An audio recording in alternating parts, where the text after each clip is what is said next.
Hi, welcome to TELUS STORYHIVE On Location, Revelstoke. I'm Robb, and we're live in Revelstoke with another incredibly inspiring episode brought to you by TELUS STORYHIVE.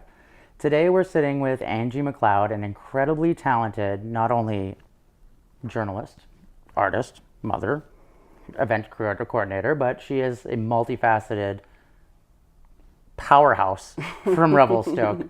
We're going to dive into her story and everything else that she's done in her lifetime, because from what I'm hearing, it is mind-blowing. Angie, thank you for having me. I appreciate your time. Nice to meet and you. your energy and getting to pick your brain. Okay. So let's start off with who you are, where you're from, and how you got into this incredible life that you've lived.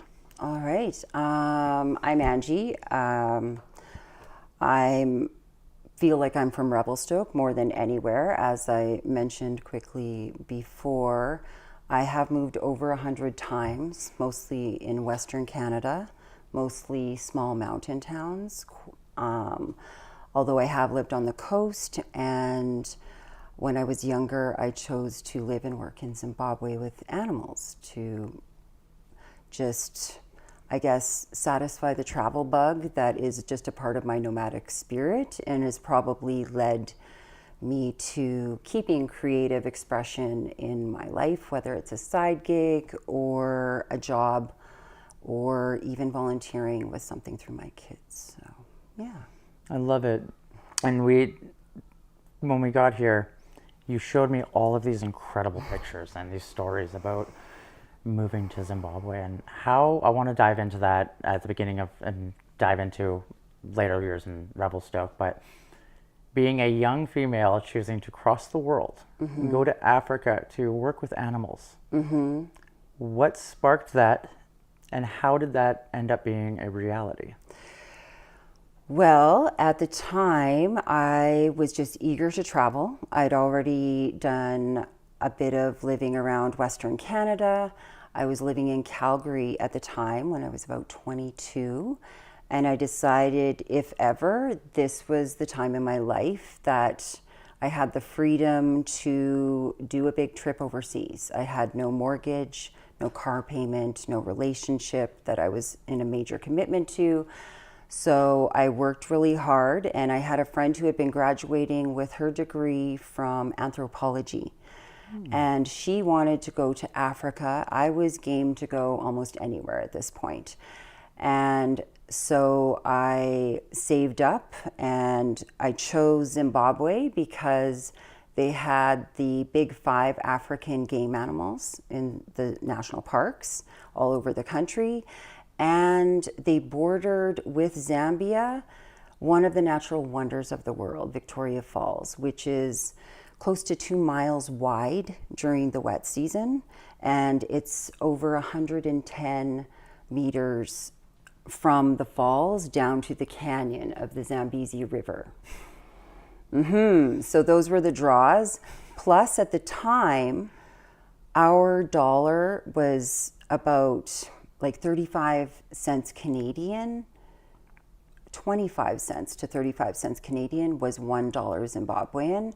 So my money would go further traveling there and being able to stay there. So that's kind of what sparked it. I booked a camping safari for the first while with some tourists from Cape Town and we went through 5 countries. So we started in South Africa, went up through on the coast of the west side of Africa, Namibia, Botswana, Zambia, and we finished in Zimbabwe. And then the last day of this little camping safari, we stopped at a place called Antelope Park. And this is, the nearest town is Gweru in the Midlands.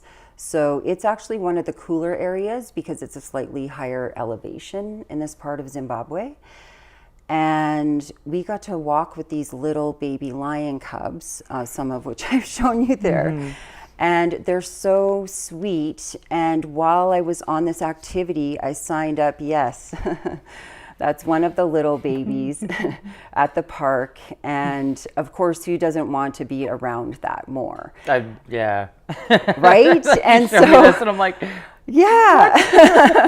So Just it's one of those summer jobs, if you will. summer job. I love it. And summer in Africa. And so while I was talking to the guide, when our little group was there, she mentioned that they were short-staffed and needed to find more junior guides to help with things like introduce people to baby lions or go on a river cruise. Or one of the activities I really enjoyed was an ultralight flight. So it was a small plane with no engine, and basically you're on like a slingshot and you just ride the thermals. And it was one of the most peaceful activities because there's not even the sound of the plane engine. You're just floating along the hot thermals over a beautiful valley in Africa. And that's one of the activities the park would offer to folks who visited there. So yeah, it was a pretty amazing job, I must say. That's pretty mind-blowing. Is that the ones with the extended wings? Not like they're bigger than gliders almost? It's like a small, bigger than a glider. It's like a small airplane, and there's just two open seats, kind of like Snoopy and Woodstock in the cartoons, where there's like just open air. There's literally nothing covering you. You have a seatbelt, you're in an airplane, and you're gliding. And we stayed in flight for about an hour. Wow. I can imagine that the views there are words can't describe. Exactly. Right? Like to be that age and to be experiencing so much cultural difference and such beauty. Like you're in the birthplace of humanity. Like that to me is mind-blowing. Some of the desert spots, like I had mentioned before when you guys were just taking a look at some of the photos in parts of northern South Africa near a place called Twyfelfontein. Some of the plants there are over 12,000 years old, the same plant growing. And coming from a place here in the mountains where the snow is covering town for a good almost half of the year, it's hard to wrap your head around that kind of polar opposite climate, basically. I was going to ask because Revelstoke and Penticton, Revelstoke gets hot, but it's not the same type of heat that we have in the Okanagan. And I'm wondering, like, how can you relate the heat in Africa? Because it's totally a different heat, right? But luckily, I was in an area where it was a little cooler than other places. Like at the falls, it's 100% humidity, and it is hot because you have the humidity. And if it's summer, it can also be 30 degrees plus, because the falls literally create a spray that you're just walking through constantly. You find air conditioning when you can. And luckily at the park, again, because being at a slightly higher elevation, it did cool down at night, similar to mountainous parts of other places, but way different than Canada for sure. And I'm just glad I lived near a lake, a dammed lake, similar to the dam systems we have in Canada. They had those there. Even their largest hydroelectric dam at Lake Kariba, which is also near Victoria Falls, created a massive lake where there's a crocodile sanctuary. And now there are so many crocodiles in Lake Kariba. At that time, this is the late 90s and early 2000s, there was enough crocodiles for every 8 feet of shoreline on a lake that's almost 300 kilometers long. So you can imagine, be careful while you're swimming. That's, and like to come from BC, a small town in BC where the worst thing you're going to see in the lake is a grizzly bear. Realistically, But a fish maybe, because the bears tend to just stay away from people. And like for anyone who doesn't know or hasn't been to Revelstoke, like we drove into town 2 days ago and there was a mama bear and a baby bear right on the side of the road, just like, hey everyone. And people are pulling over and hopping out of their vehicle, and we're like, for us, we're like, oh, we see a bear, that's crazy. People in Revelstoke are like, it's there's pretty signs normal. that say don't pet the bears.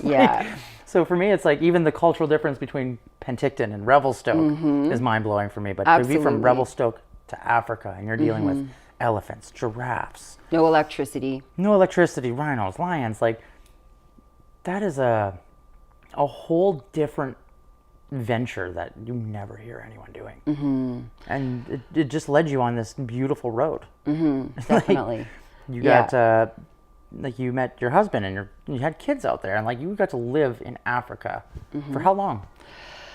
I was there in 99, 2000, and 2001, but I came back to Canada for a summer trip so that I could work and do a cross-Canada trip to see more of Canada. Because when I came back from that African trip, I had seen more of the African continent than my own country. And that really resonated with me. And so I was determined to, before going back to Africa, my boyfriend at the time, who I met in Zimbabwe, came to Canada to meet my family. And then we traveled. We started with what was called the Whistler Wig Out. My sister, we'd wear wild wigs and go to party in Whistler for a weekend in September.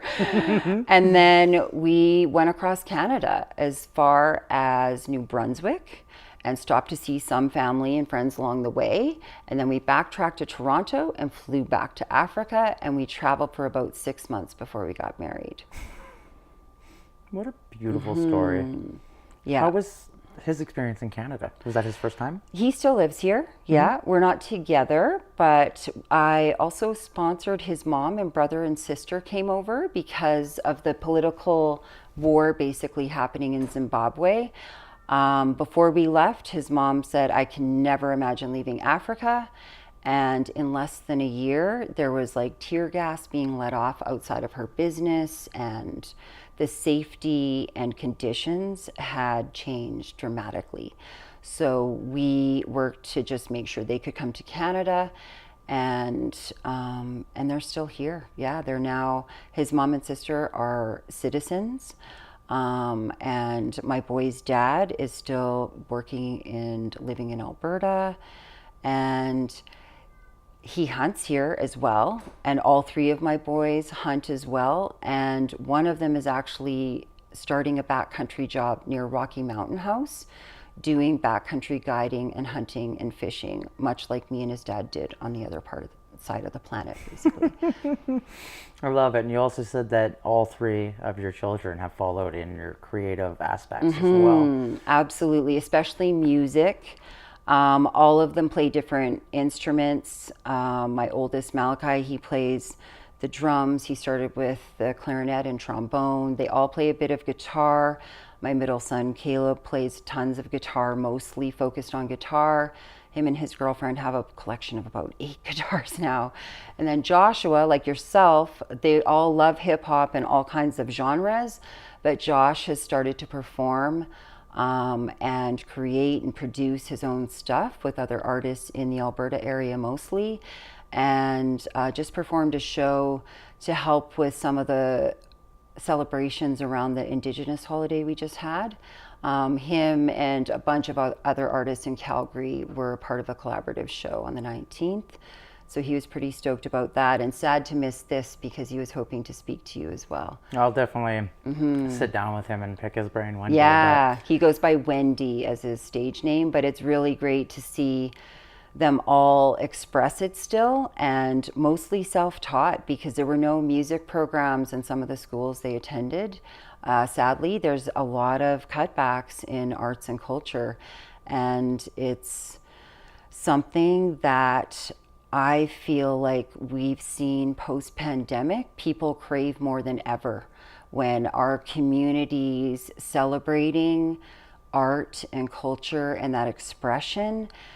And it's kind of a stunning time in history when people are paying thousands for certain concert tickets, but are also opening up to all kinds of different events, and like especially smaller, more personal.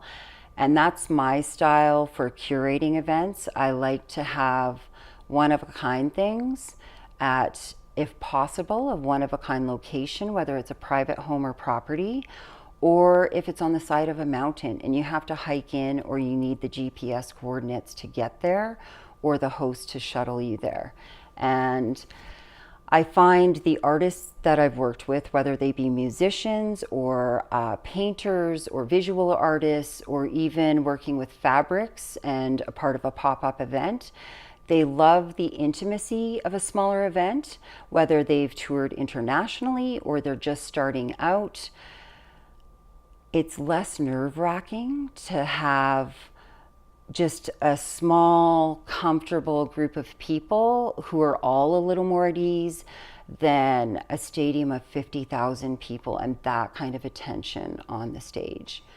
So, yeah. Yeah, I can vouch for that. My favorite performances are the ones where I'm performing to like 50 people in a bar. Exactly. Versus the ones where I'm at like festivals and I'm staring out a sea of faces, and the only people I can see are like the front row, but I know that there's thousands of eyes on me, and it's very intimidating. And I think that being close and intimate is more valuable. And I find Especially there's now. more time because it's more relaxed, that there's more interesting stories about that artist, whether it's their touring stories or the history of the stand-up bass they're playing that's 200 years old, and it actually has an entire history of its own. But when you're in a larger, bigger event, it's not the same relaxing vibe that time is even there to spend with the audience. Exactly. Yeah, get on stage, get off stage. And I think that I agree with you on even the fact that this just goes to show you as a journalist and as a creative, like you see the cello and the bass and you're like, hey, the stories behind that, nobody thinks about that. Everyone's just like, oh, he's playing a stand-up bass. Cool. So like, even to play a stand-up bass, that takes a totally different set of skill than to play a normal bass. Like people don't realize the amount of work that goes into A, learning an instrument, B, mastering your instrument, and C, being able to like comfortably play in front of people. Exactly. Which is a very hard thing, and it's very intimidating. And it's not natural for us to have that much focus as one person, especially if you're doing a solo thing, for sure. So, yeah, and it's great to be in Revelstoke where there is an appreciation for arts here, and it's really rewarding to see generations of people come here, and artists are drawn here for the natural beauty alone as an inspiration, and even the small time vibe of having the extra time. You're not literally spending hours in traffic each week. You can walk to see live music, or you can walk to your buddy's house down the street and have a jam session. One of my roommates here, he's a professional DJ, and him and another artist play live shows around the region and are planning to release an EP. And I think it's great that it's like, oh yeah, by the way, we're having a practice, and it's like, cool, I'll just play my own thing up here, you guys have fun. And it's kind of a normal thing to come across in this little town. This little town is, I don't think I have a word to describe how magical Revelstoke is. And like last year I spent 3 days here, I think it was.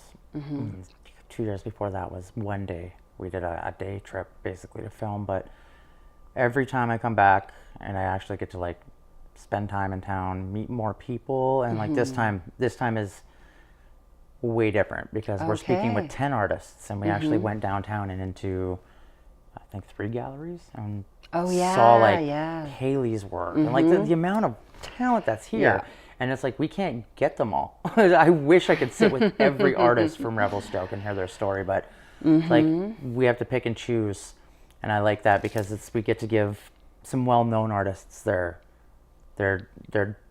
just time to be in the spotlight, but then we're also able to give emerging artists like Stephanie, who we just did, who's 3 years into her work and doesn't realize how talented she is. Amazing. Because she's like, I'm just starting. So you being one of the people who's like curating events and helps with that, it's like you get to be one of the leaders in building this beautiful area up with a lot of these other people who are hosting events. And from what I hear, it's not stopping. Like Revelstoke has so many different arts shows going on, galleries. You've got Luna Fest. You've got the art alleries, and like just never have I seen a place that is so open to making the local culture about their local artists. Most of the time, at least where we're from, it's best wineries. Like that's how I'm used to seeing like a top towns. 10 list on a Yelp review. Yeah, almost. right. Like Revelstoke is like, it's just there's something different. And I think, like I say, I think it's being in the mountains. Like, you guys have just a different vibe, and it's freeing getting to come here and see the beauty and just like the souls. Like, your guys' energy, it's healing. It heals like my mentality of like being an artist and constantly having to push and push and push. Like, I see that you can take a step back and you can still create beauty. You just need to stop and breathe a bit. And I think that's kind of what the vibe is here. I think it's like the same with Nelson. Kind of the Kootenay vibe that you don't get anywhere else. Well, and it's more remote than people realize, because even though we're on the Trans-Canada Highway, Avalanche Canada is based in Revelstoke, because the extreme weather on both sides of the valley here makes a big difference. And the highway is often closed, whether it's from a traffic accident, the weather itself, or an avalanche. And so you kind of, and we call it Revelstoke. A lot of people have been Revelstoke on the side of the highway, and it could be for a day, it could be 2 days. Like, you know, Mother Nature's going to decide that. And so there's a certain sort of grit and community spirit that when you're literally snowed in together with the same like 10 to 15,000 people and you need to help each other out. There's even a volunteer group that's just grassroots, volunteer-led, called Revi Helps. So seniors or anybody who's unable to like shovel their snow out so that they can get to a medical appointment, or they're just not able to shovel as much or whatever. There's people that literally sign up every year to help all the people here out who can't do for themselves. And I haven't seen it exist at that level, and I've visited many other small communities. So far, I have not seen it, and I keep coming back to this place like a magnet. I call it a boomerang Stokester, because even though I've moved around for jobs or spells or different things, I end up back here. And sometimes, like walking to the market, oh, hey, oh, you moved away for a while? I thought you were still here just doing your own thing, you know, or busy with kids or whatever. And because it still feels like a day hasn't passed, and you may not have seen that person for 5 years for all the different reasons that we get busy with our own lives and don't happen to run into someone for a while. And people are busy adventuring, and guess what you don't get in most of this area? Cell signal or internet. I used to do little tours with a little group called Mushroom Pickers Guild, but spelled like Gilled, like the gills of a mushroom, and not like a group guild. I love it. And take people into the backcountry, but kind of nearby. And I'd have to explain to them, you know, like, don't go any further out and try to be a hero and just take a logging road out there, because if your car breaks down, you cannot call somebody to come and help you. You need to know how to fix your car and get it back on the grid. And so people would be like, well, why don't you take them? I'm like, you know, because I don't want someone to just copy the same way we went and then be stuck, or not even know how to get back in town, or how to deal with a bear or a cougar, or even the elements, you know, if it snows or something in the middle of summer, if they go too high up a logging road. So yeah, you have to think of these things even with just a casual outing. So, and just in case anybody's never been to Revelstoke, the peak is still absolutely covered in snow. All 4 peaks are still, so like it's glacier it's territory. 36 degrees out down here, but it's like there's massive amounts of snow up there. And the lakes are still glacier fed. Like if you go up past the dam, where I know you're planning to go tomorrow and see the lake or check out Sail Mountain, it's cold, because even in August, like the very surface might warm up a little bit, except some shallow areas, but it's glacier fed water. So expect, if you're going to jump off a little cliff into that lake, first of all, make sure there's no debris underneath, because there's a lot of driftwood, and we flooded that valley. So it's full of driftwood, right? And it's ice cold. So it will knock the wind out of you if you just jump in, like, the dam is quite an amazing feat of accomplishment. When I went and saw it last year, it blew my mind. And then to find out that there's even bigger one just up the road, Micah Dam, I didn't realize how we looked at a photo of it today, and the elevation difference between the lake and the bottom of that dam, It's wild. that's mind-blowing. I That know. I don't even understand. I can't Yeah. comprehend how it's like, Yeah. I want to say at least 200 feet, if not way more. Yeah. Just the photo is like such an aerial view, you can't get an actual justification of it, but Yeah, it's pretty It's wild. mind-blowing. I remember going out past the dam up to Micah in the 80s when they were putting houses onto semi-trucks to like move that camp out, the original camp. And they still had all this excavated like open rock and stuff where they had to have blast to make the dam. And there was pieces of raw jade in there. And I remember I'd never seen that before. And we're known for that in BC. But as a little kid, I'm like, wow, what's this, pretty green rock? And they're like, that's jade. I was like, oh, like in the jewelry stores and stuff. But it was really interesting to see it at that level before the whole valley was like flooded and can't even the imagine. dam was finished. that's such a cool experience to see Yeah. both and to find jade there. 'Cause Yeah. that's one thing we were when we were speaking with Stephanie, because she works with stones in her wire wrapping. The amount of beautiful stones that can be hounded just around Revelstoke alone, like so much beautiful mica just laying on the beachside. Even crystal caves. Yeah, there's pretty wild. amazing. Yeah. It's a beautiful area. It's mind blowing how Yeah. the geography is just as beautiful as the people and the artwork that is Yeah. here. It's Yeah. a very unique place. I don't think there's Exactly. anywhere else on the planet like it. Yeah, a friend of mine does stonework and she's gone to harvest her own soapstone to work with right here. Yeah.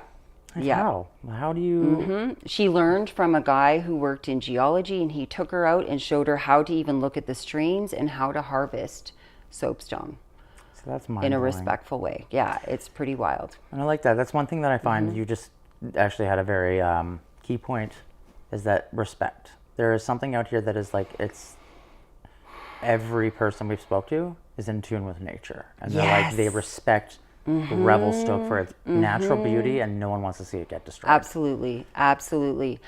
And as an example, one of the things I really want to work on is I like working with natural things, and I had considered us filming harvesting some cedar, but because of the timing and I just want to respect that so much more and not have people try to copycat certain things.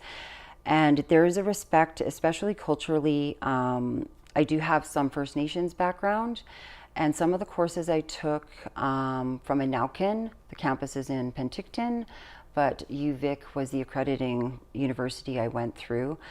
And we would have elders and they would teach us cultural respect when we're harvesting materials for art, for medicine, and learning things like, even if you're, and which I so appreciate. And most of us know, like, give your thanks, be grateful for the resources we're pulling, and try not to take any more than you need. And even with harvesting the bark to work with, it has to cure like wood, but you should never take more than 2 hand widths ever from a live cedar tree. And you also shouldn't even let your shadow go over what you're harvesting, especially if it's spiritual for medicine, like mushrooms or plants that have a connection to the earth. And I really appreciate having some of those teachings, because even when you're trying to be respectful, you don't realize how in-depth and careful you really can be when we've grown up in a time of like, okay, where's the fast profit, and let's make money and not care about the people who are here 40 years from now and what our children or grandchildren may need to clean up, is what it's coming down to. And when this sacred place, we're literally at the foot of a volcano. If you go to a riverbed on the Illecillewaet in the low areas, you'll see black sand. I totally recommend wading through that if you have time on this road trip, because that's what makes people passionate about this little valley. And I believe helps inspire the amount of creativity that comes out of it. Yeah, there is, like I said, there's a vibe and an energy here that's very natural. And I've traveled a lot of Canada through music and just in general meeting tons of creative people, but there's something different about out here that I wish I could like separate myself and have two of me, because I would totally leave a version of me in Revelstoke to see what I could create and just allow myself to have that same if sense you of could freedom. have a clone, right? If I had one, she'd be doing some laundry and dishes for sure. Not all the fun stuff. Right? Yeah, I'm sure that's exactly what I would probably need a clone for, though. But part-time, let's be practical. But with your experience in traveling, what was the biggest hurdle for you to overcome while being a Canadian in Africa? Wow. And coming back to to have a family and then become this creative powerhouse that you are?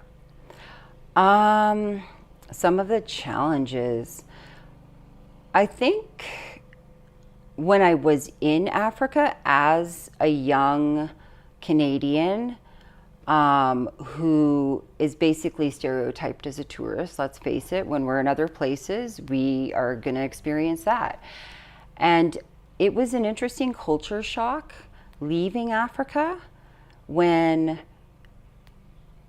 suddenly you're going from being less than 3% visually of the population, because even though I may have colored roots in Canada, very different in the middle of Africa, where most of the population is Black and from different tribes, and interestingly enough, even have a totem system similar to Canadian Indigenous, where they have animal totems.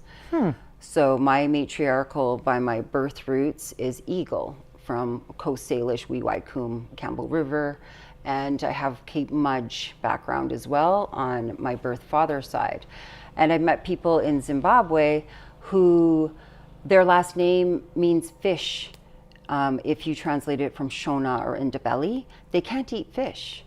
It will make them sick if they were to eat fish, because that is literally how strongly connected to their animal totems they are in their traditions. And I found that another interesting parallel. And as I mentioned before, they call themselves Zimbos, like we're called Canucks or whatever. And they also say "a" at the end of their phrases and stuff in a casual way, and have a very sarcastic sense of humor, which they pointed out to me that I wasn't offended. I actually would laugh at the similar humor that was very Canadian to me. And to go to an opposite part of the planet and find those different kind of challenges. For example, coming back to Canada the first time, when I stopped in Egypt because I wanted to make sure my ride home from Africa left from Cairo. I knew that much. I wanted to for sure stop there before I went back to Canada. And when I switched flights in Cairo, I went from an Ethiopian Airlines that stopped in Ethiopia from Zim, which was like a 1960s wild flight. Like the plane was built in the 60s and it was shaky and missing parts, but I was just like, this is going to work. And we made it to Cairo. But then it was British Airways to go from there to my stopover in London and then back to Canada. And being on this flight, where suddenly there were so many Caucasian people around me, it was literally culture shock. I was looking at the people that I hadn't seen that many multiculturalism in one place that wasn't like where I was living in Africa. And I had an accent even coming back. Coworkers were like, did they have this kind of accent in Zimbabwe? And I'm like, kind of. And they're like, you do too now. And I'm like, okay, which I lost within like a month of being back. But yeah, it's interesting, those differences. But I find those experiences and other different road trips and travel trips to like the States and other parts of Canada really helped me to want to be able to tell stories in ways I didn't realize were even possible until I experienced things in my travel. And I think that's why I've remained a nomadic spirit and taken my kids on even if it was camping trips or road trips or whatever we could afford. I feel like that helps shape us. And I think because Revelstoke has so many people who visit from all over the world, we've learned to be a welcoming people to all kinds of folks who come off of that Trans-Canada Highway, whether it's for a season or if they're Revelstoke for 2 days in the winter or whatever the case may be. I find there's a lot of Australians here. Oh, yes. They love Revelstoke. And Yep. that makes sense because they got the best of both worlds when they come here, right? So, And I feel like if we went to Australia, there'd be a lot of Canadians working there seasonally that's too. Kind of why I like it. It's cool Yeah. to see like one of our servers, you could tell she was from Australia and just like super laid back. And you brought up a point that kind of makes me think, and this is where I like speaking with a journalist, because you're in Africa and you're seeing totems, quote, because I'm assuming you're not getting totem poles. Not the same way, but similar cultures, yeah. That cultural transition, I feel like, do you think that came when we moved from the Bering Strait over and we brought that same similar culture over, right? Because I look at it and it's like we came from Africa and we moved up and we have all these similar cultures between, you've got totems in Africa, you've got the same kind of concept in Even Mongolia, if you look, yes, or right? Japan. Which is just across. And Yes, it's like, there's so many yes. cultural similarities between indigenous people and all over the planet, you betcha. and it's kind of like, it really goes to show, like, were we so separated? Or I don't think did we just so. lose some technology along the way that we didn't know what we were? I feel like we're all from a village at some point. Yep. And if any of us go take our roots back a couple hundred years, we'll find out which village our great grandfathers or grandmothers or wherever were having a fire with just a few hundred other people, you know? It wasn't mega cities of what we see today at all. And I think if we could all get over the fact that we don't have to label the teams and which villages matter more. I have sort of this saying that I use for sort of a community project that's called Love Canada, that village over tribe. Because I really do think it does take a village, just like traditions from Africa or, the other places you even mentioned. If we look back at it, it's that simple. I definitely think that the last 26 years, just to make things even, from 2000, society went from being very village-based, because in the 90s, we were still so... We weren't online yet as much. and things were still very tight-knit in communities because we weren't online. And then you have the resurgence of this growth of online and the world being so accessible that people, I think, fell in love with the concept of these giant cities, because we see France and we see New York, and it's like, that's not meant for us here though. Like, that's not Canada. Even Vancouver feels very out of place in BC. I don't know if I'm the only one who feels that, but like, I go to the coast and I'm just like, this isn't BC. Like, I feel like this is like completely wrong and out of place. But I feel like 20 small towns grew together in Greater Yeah, Vancouver. right, exactly. And, each of them still feel like they're hyper local. Like, for example, Steveston, which is kind of near the airport and Delta and stuff. I don't know if you've been there, but like a traditional old fishing cannery town. It's a cute little town, but you wouldn't know there's sort of that ever used to be its own little community, because it has just gone right out to, it feels like Hope is like, once you get down off the Coquihalla, you're into like, it's no longer the sleepy sort of Fraser Valley, you're into the burbs of Vancouver. And it's true, it does feel kind of overwhelming if that's your traffic every day. Can you imagine doing 3 hours each way just to your job? No, I could not. Exactly. I couldn't physically put myself through that. I have a hard time driving an hour to do anything. I like driving, but it's just like traffic is so tedious, and then I'd rather be doing something more valuable. And that's where it's like, I like playing in Vancouver, but it's not. I prefer to play in small towns, like that 50 person venue versus the 1,500 person venue. Like, that to me is more intimate, and I feel like people are going to resonate with my art more in a small venue. And appreciate the appreciate live it. show Yeah. that's not like, always happening as it does in bigger cities where there's more to do in that sense of the number of events. But the quality of the event needs to matter. And that's the thing that I really kind of enjoy that you do as well, is you do these unique events, and you find these unique little niches, and you're like, how can I make this an event, a one-off event, or bring these artists in? How can I tie in this music? And I think that how do I say this? It shows the open-mindedness as an event promoter.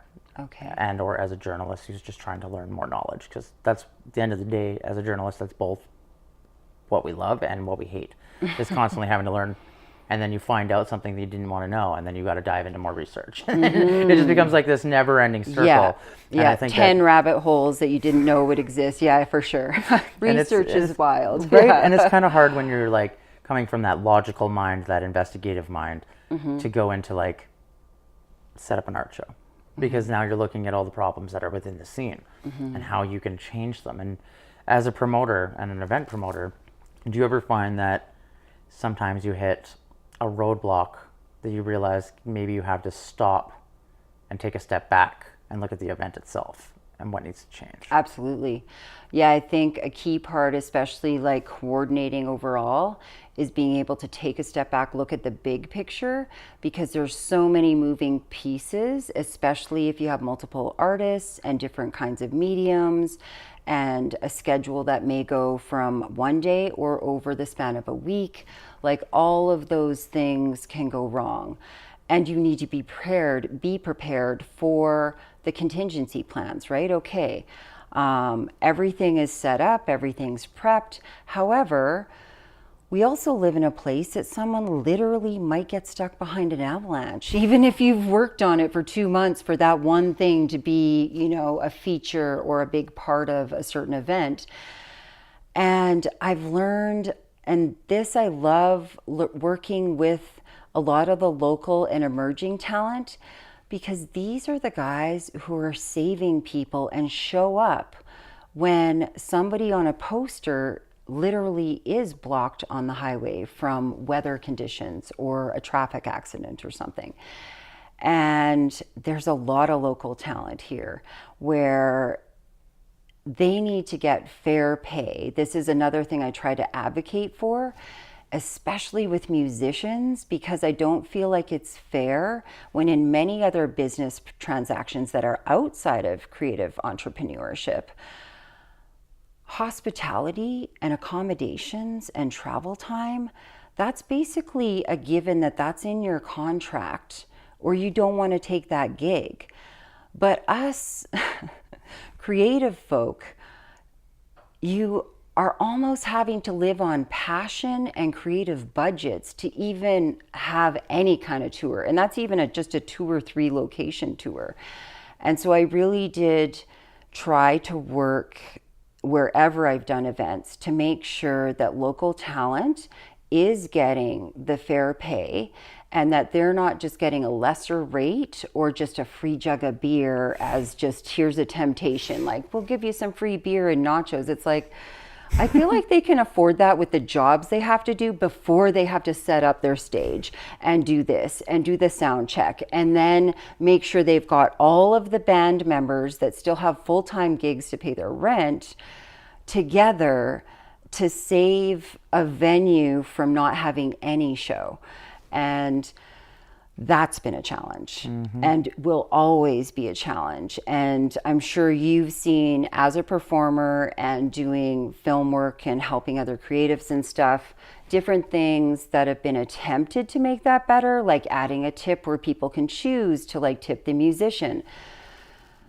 But should we be allowing ourselves to take a lesser contract than virtually every other business that exists right now? That's where I've You just hit the nail on the head from the past 5 years of my life as an event promoter putting on music festivals. Yeah, and it's such a big risk and nail biting till the last second. I competed with Rifflandia a couple years ago. Wow. When Iggy Pop was performing and Stephen Marley. And out of the 3 days, I think we had the festival going in Victoria. So I drove out from Penticton or Kelowna to Victoria with my band and my team. Nice. And we did the 3-day festival, and I think we only lost $200. And the $200 that got lost was my band's payment. And so we just said we had fun. Yeah. But everyone else got paid, and like, to me that was a success because I was competing with Rifflandia. But even then, it's like, how do you morally go about? You can't overcharge the patrons because then they're just going to turn around at the door. Especially if they're like if they're there every week and they're like, oh well, I'm not paying $30 at the door. Bands aren't getting paid. You still have a sound guy. You technically still have to pay for the sound equipment. Exactly. So you still have to pay for the lighting. You have to pay for the drinks, the food, the travel. Yep. People don't the realize ferry, that. The gas money, anything you ate at all during that time. So I found I was really good at separating myself as the musician and turning myself into the boss. Put the other hat on. I put the other hat on for the band. For logistics. And we were able to save money up so that we had that bank for in case anything happened. Oh, we need a hotel room. We have it. Exactly. Gas, like those kind of things. And I think people don't really look at bands as a business. And I think that is their biggest fault, is if a band was to look at it as, hey, this is our business. We charge X amount, $600 a performance. Nothing less, nothing more. Exactly. And that's why I try with any artist, even if it's somebody who's like crocheted an amazing giant blanket that blows your mind, and just be like, do not let anybody offer you less than what this is worth, even if you have to say no, because otherwise it sets precedence and then you're never getting paid a fair amount or being taken seriously because it's artsy. And sadly, our culture doesn't really value it in the same way as they value if Ticketmaster promotes it, sadly. And let's not go down that. Yeah. Remember when like Pearl Jam tried to like give $2 concerts in the 90s to ixnay that, and here we are still dealing with Live Nation. Yeah. My workaround, I realized, was $1 a kilometer. Okay. It makes up for everything, for your food, your travel, your setup, everything. Because if we have to drive 1,400 kilometers, it's a good formula. It's at least $1,400. Yep, there you go. Yeah, so it's $1 a kilometer, and it seems to be the most logical if you're driving. Yeah. So like if I've got to drive 600 kilometers, yeah, there you go. $600. That's the if travel I'm driving bit. from Penticton to Kelowna, that's only like $90. Yeah. So it's like realistically, then those kind of shows are based off door, and you split. Exactly. But if you're traveling, nothing less than $1. Exactly. And when I lived on the island, when I'd ask people I knew on the mainland, every one of them is like, it has to be worth my travel. And so I'm like, all right, we'll have to negotiate whatever that travel cost is from the get-go, because otherwise it doesn't work. And I've even hosted bands where I've hired them for like a private gig, and then I'll allow them, just to stay at my place so they save some money, they can make another gig. And then, by the end of the weekend, they're still like, okay, I think we just broke even. And they're happy to just break even because at least they're not in the hole for taking a job around their other work.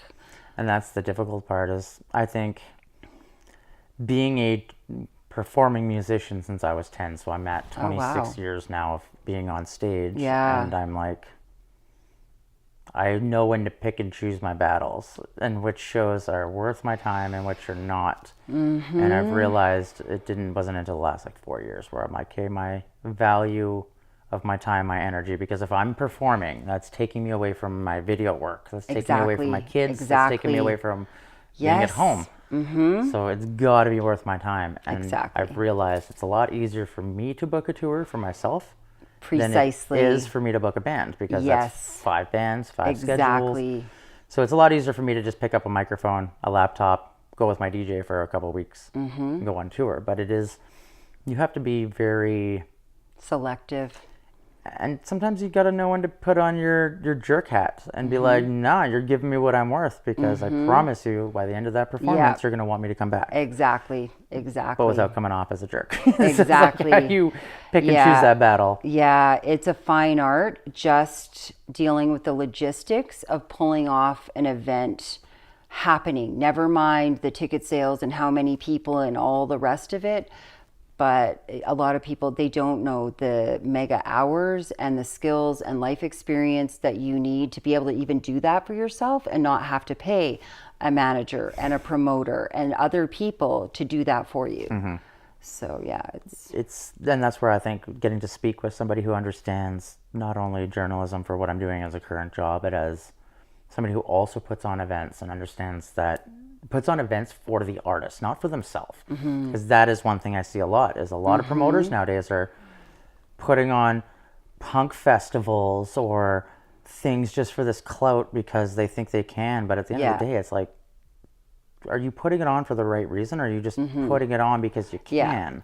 Yeah, because if you don't keep your audience in mind, then you're kind of losing track of what the overall outcome can really be. Yeah. At least in my experience so far. And you see a lot of, sadly, a lot of festivals have closed down in the last 2 years, including Rifflandia. And Caslo. Yes. I was going to say Caslo is one of the most... Rifflandia, I kind of would have seen eventually fading out because it is like the island can only get so many people to go to a massive festival. It's true. As we're like, Caslo is like so close to Sham, and it's like the fact that it had to compete with Sham for funding is a very sad fact. Sad, yeah. Because Sham makes enough money that they can go year after year with making profit, but like the smaller grassroots festivals that we have within the Okanagan, BC, the Kootenays are like, those are the ones that really matter, because as an artist who's performed for 26 years, it's really hard for me to get into Sham. Yeah. It's not really hard for me to get into Caslo or into Roots and Blues or into like these other small festivals that are like not... But are still really good quality festivals. Yeah, and they're still amazing. And the people that go are they want to see music. They want to see this artwork. And I think it's a kind of a sad fact that we lose 5 of our best music festivals in 1 year just due to the lack of the funding and the amount of people who actually just want to go for the festival versus just wanting to go to get messed up. That's true. And that's where it's like almost we have to stop putting on as many shows and go back to being like 3 festivals. Not 15, 25 festivals at every summer. Exactly. I feel like I think there's plenty of talent, but because of the way that the business and funding model is with these bigger ones, there's too many to keep competing the way that the funding works, unfortunately. Yeah.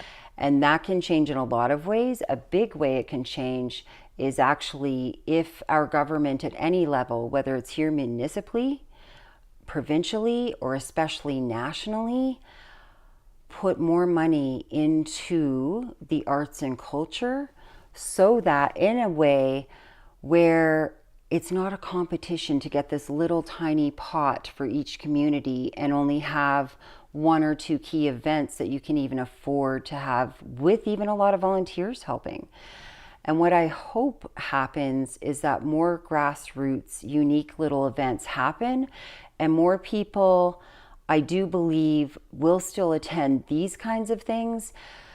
Because even for things like community fundraisers that help, whether it's for a community infrastructure thing that needs to happen, right? Like a town hall like Lytton, where it's getting burnt down 3 times in less than a decade. Those things are important.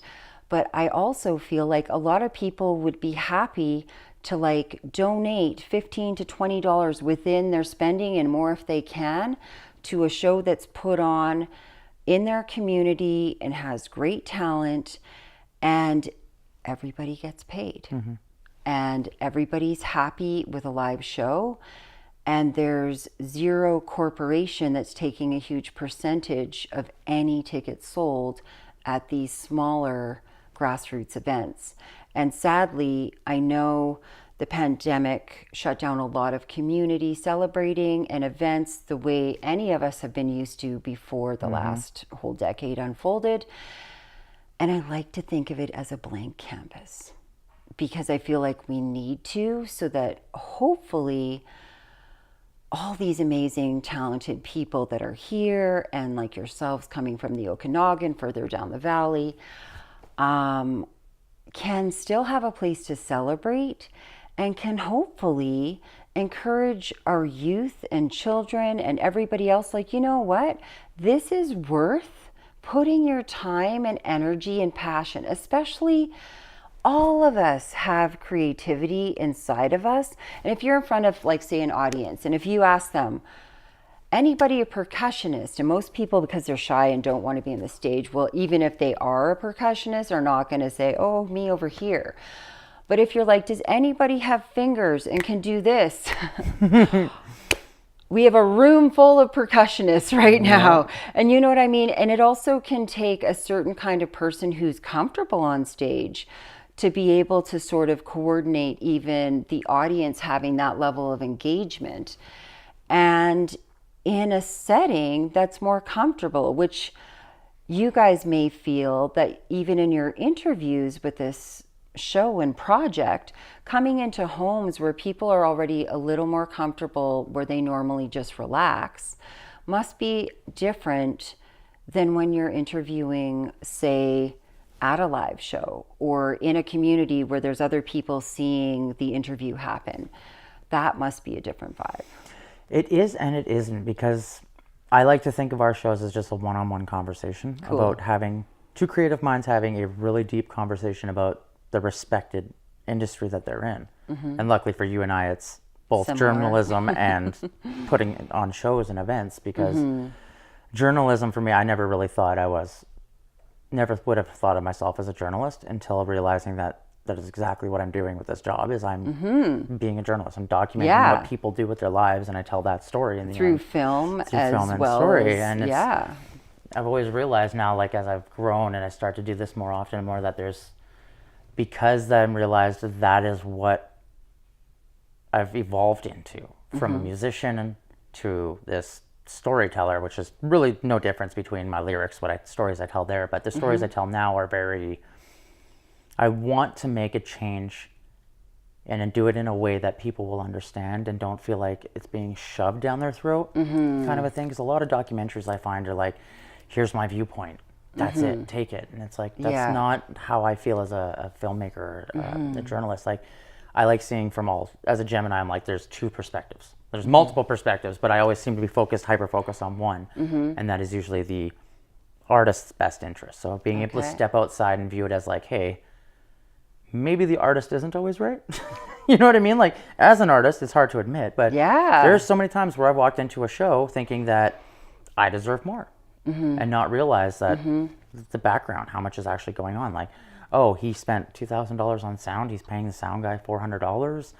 You know, like, exactly. Sometimes you got to be like, you know what? I'll play for free, just because it builds you that connection. And I think a lot of people need to realize, like, you got to pick and choose your fights, especially as a musician in the industry.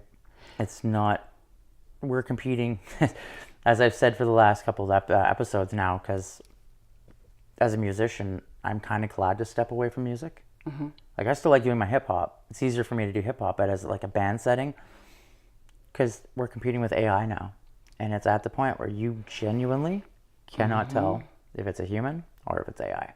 And that, to me, means our industry needs to take a step back, refocus what we're doing, and do what every other arts industry is doing, which is focusing on authenticity. Because, like, a glassblower is not going to have to fight with AI. You know, the wire artist isn't going to have to fight with AI. Metal sculptors don't have to do that. It's strictly only drawing, like graphic design, painting can be replicated, but you're not going to feel it the same. So it's not going to be taken away. Like, artists aren't going to lose that ability to put paint on a canvas and be like, oh, you can't tell the difference between AI and this. Like, you can feel the difference. Exactly. But music and film, it's almost indistinguishable at this point.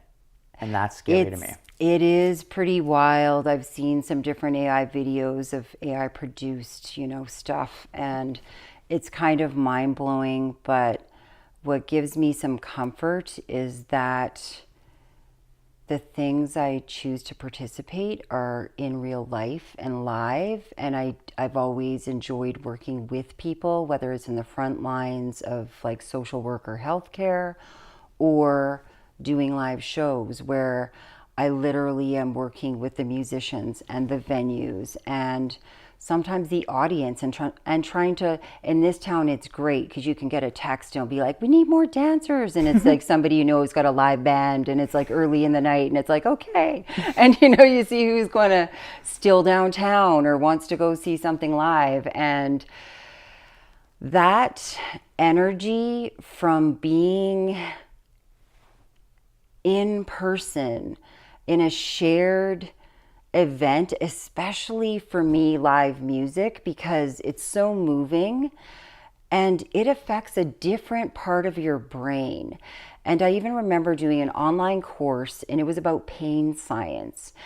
And it came up about how music and dance can be amazing distractions for our brains when you're going through a difficult time, whether it's emotional or you have physical pain. If you have that song, whatever that song is to you, that you just need to blast in your car and drive down the road and just like sing like nobody can hear you, whether the wildlife is like, what the hell is happening when that car drives by or whatever. You cannot replace that energy. And then when you're sharing that at like a really good show or concert or even a performance where something is happening that you just feel like your spine tingling in the best way possible, that cannot be replaced. I'm sorry. I can respect people who code and, you know, I've done a little coding to learn how to build a website, or my kids have done it in camps and things like that. Respect for people who work for the digits that keep the internet on. I get that, you know, it has its positive reasons for being there. However, our human creativity, please. It's not going away. No. It's just being used in different ways, and I really fiercely believe that there's more positive in this world, despite what the if it bleeds it leads headlines that can make mainstream media. There's really good people in this world, and those people care about it enough, I believe, that whatever this AI uncertainty is, it's kind of like when computers first came around. And I remember when I was living in Africa and the whole year 2000 freak out of like, the computers are all going to die when like the calendar changes. I was at a wedding that night. The year 2000, January 1st, was one of my coworkers' weddings. So I was in African summer, all the Antelope Park staff, I think we wiped out their supply of Amarula that night at the bar, but we had a blast and forgot that the computers might actually, because we weren't even on the grid, like, you know. And so perspective, I find in these situations, and maybe you find that meeting a lot of different artists that you gain and interviewing and food journalism. I find through my experiences writing articles from the time I was a kid, basically, literally in grade 4, grade 6, I was reading my poetry on the radio. Although it wasn't my choice at the time, teachers are just like, this is where you're going to go and this is what you're going to read. And I'm like, okay. But all of these experiences kind of lead to, no matter what the uncertainty is there, whether it's computers or AI or the competition of a new artist that kind of does the same thing you are, does it matter that much? Like, what really, really matters at the end of the day? And will that still happen tomorrow? Sure. Maybe differently. I think it's a perfect way to wrap up the conversation, because it answered my final question that I would have asked. Okay. So I want to thank you for your time. Yeah, thanks for coming by. What you've done for the community, and more or less just the thought process behind the way you see the world. It's a very beautiful viewpoint, and I think that a lot more people could benefit from having a more open mind like you in the sense of understanding creatives Okay. and how we go about being just regular human beings, because most people don't understand us. And I think that as a person who understands creatives, understands cultural differences, and understands people to an artistic core, it kind of gives you that ability to create these events and understand these people that you're helping on a different level than a typical event promoter may, where they're just like, I want to put on an event and get the clout to be the event promoter, because then everyone's like, oh, that was awesome. At the end of the day, the most basic thing that we need to focus on is just being human again. And I think that that's kind of what you do when you're putting on these events, is you get to allow people just to be human again. So I want to thank you for having us in your home and picking your brain and introducing us to this beautiful life that you've had, because you need a movie. Like I feel like you deserve your own movie. It's quite mind-blowing. We barely even got to touch base on a lot of it. So. Tip of the iceberg. But yeah, I'm sure we'll cross paths again. 100%. And I look forward to all the new stuff that's coming out of, the next chapter. And I really believe, the questions we have for each other tell us a lot more than the answers we expect. So it's kind of fun being on the other side of the conversation in the way of, being the interviewee this time. I can imagine. I've never actually been interviewed, so Okay. I can imagine that we'll it's a do weird that one. one time. Maybe we'll meet again with Love Canada stuff. And That'd be awesome. Yeah, let's do that. I want to thank you again. It's been absolutely inspiring. My brain is just firing right now, so I'm Nice. like mind blown. Welcome to the Stoke. Right? And it's been fun chatting. So It has I been. appreciate Thank you. you guys coming. And if you would like to be a guest on the show, there will be a QR code at the bottom of the screen somewhere that will pop up. You can scan it. It'll take you to a form to fill out, and we will be in contact with you. From everyone at TELUS Storyhive, I'm Robb O'Day, and we will catch